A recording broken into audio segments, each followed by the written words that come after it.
Morning, everyone. The topic under discussion today is inflation. Inflation is one of the most important topics that in economics. It affects not only the macro environment but also the microeconomics. And not only this whole society is affected by inflation, but individuals in the society are also affected by inflation. Inflation is the change of prices of goods and services. So the rate at which prices change is, is an indication of the inflation. So to consider an example, think about a wartime inflation scenario. So in wartime, people have a limited number of goods because a lot of factories which were originally producing those things will close down and start producing the war machinery.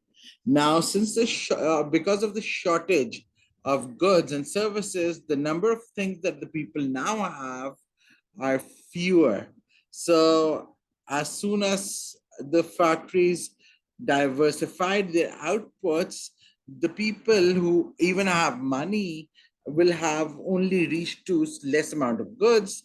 Thus, they increase the prices.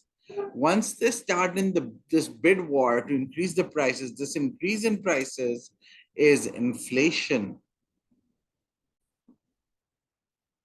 Consider another example about McDonald's.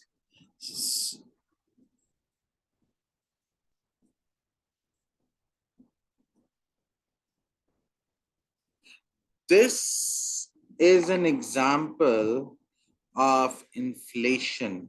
The increase in prices over a period of time is inflation.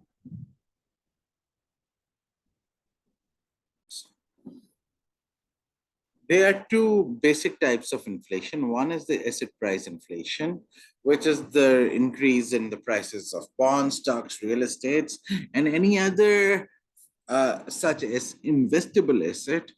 This only affects a small percentage of people.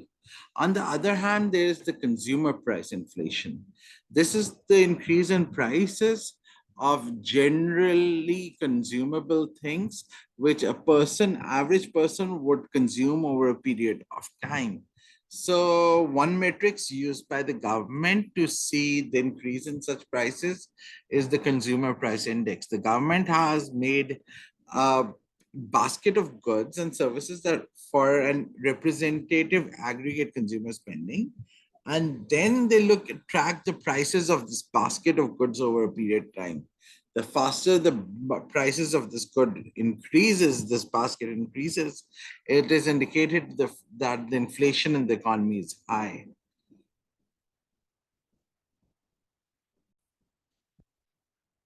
The asset price inflation is the increase in the prices of bonds, lands, real estate, stocks, all those investable items that affects a small percentage. On the other hand, consumer price inflation affects everyone in the society. And with consumer price inflation, the money is flowing out from the hands of the very poor of the society. So their spending and the purchasing power goes down.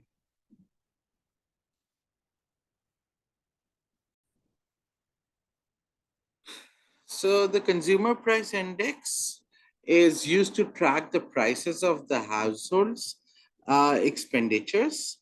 So every year, a basket of goods is formed, and the process of forming that basket of goods is to do a survey, and every government, whether it's Pakistan or US or Canada, they will ask their people what type of goods they consume.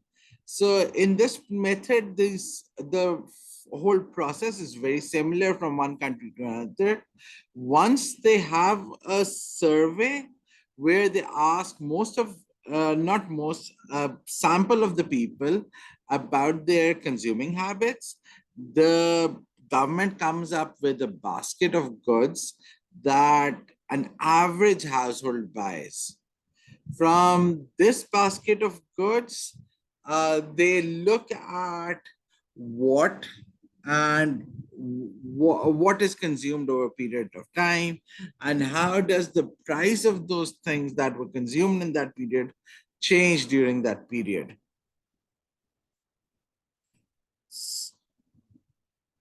So they have all different type of products, whether they are food items, energy items, residence, shelter, uh, household operations, clothing and footwear items, transportation, and so everything that a household spends money on is part of that basket.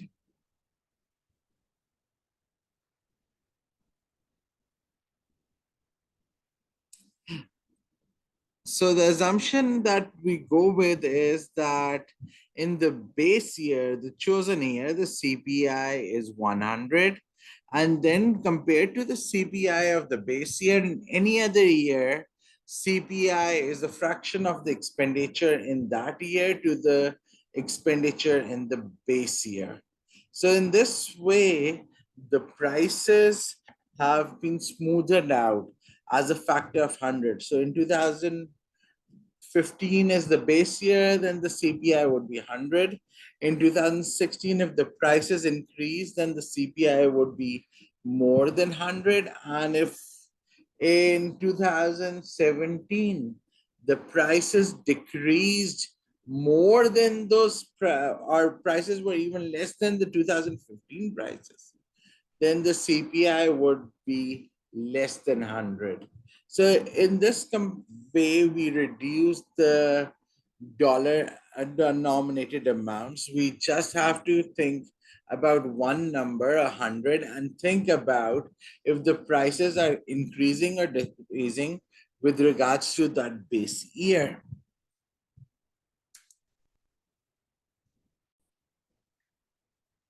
So once consumer price index is calculated, inflation is simply a percentage change of these consumer price index. Even if you don't want to look at the consumer price index, inflation is the percentage change of the price index.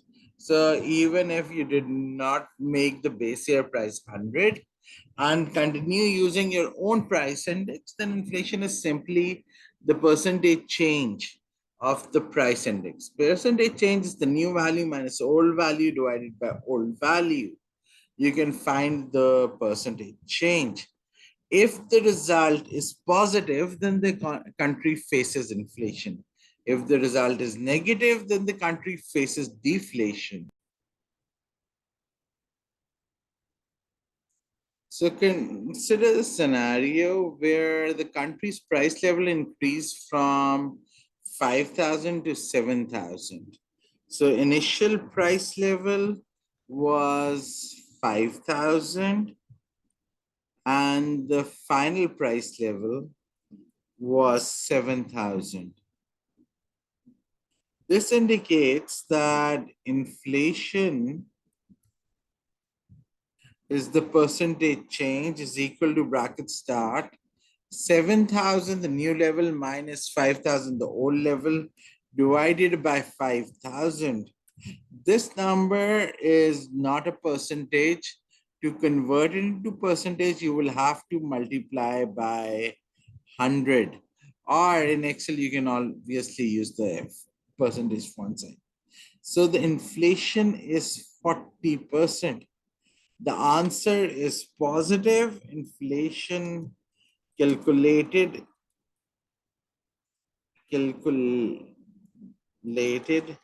is positive, indicating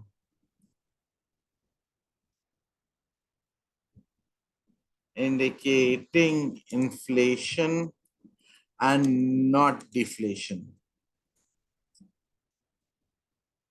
So this sentence doesn't make sense. I should have said the price increased,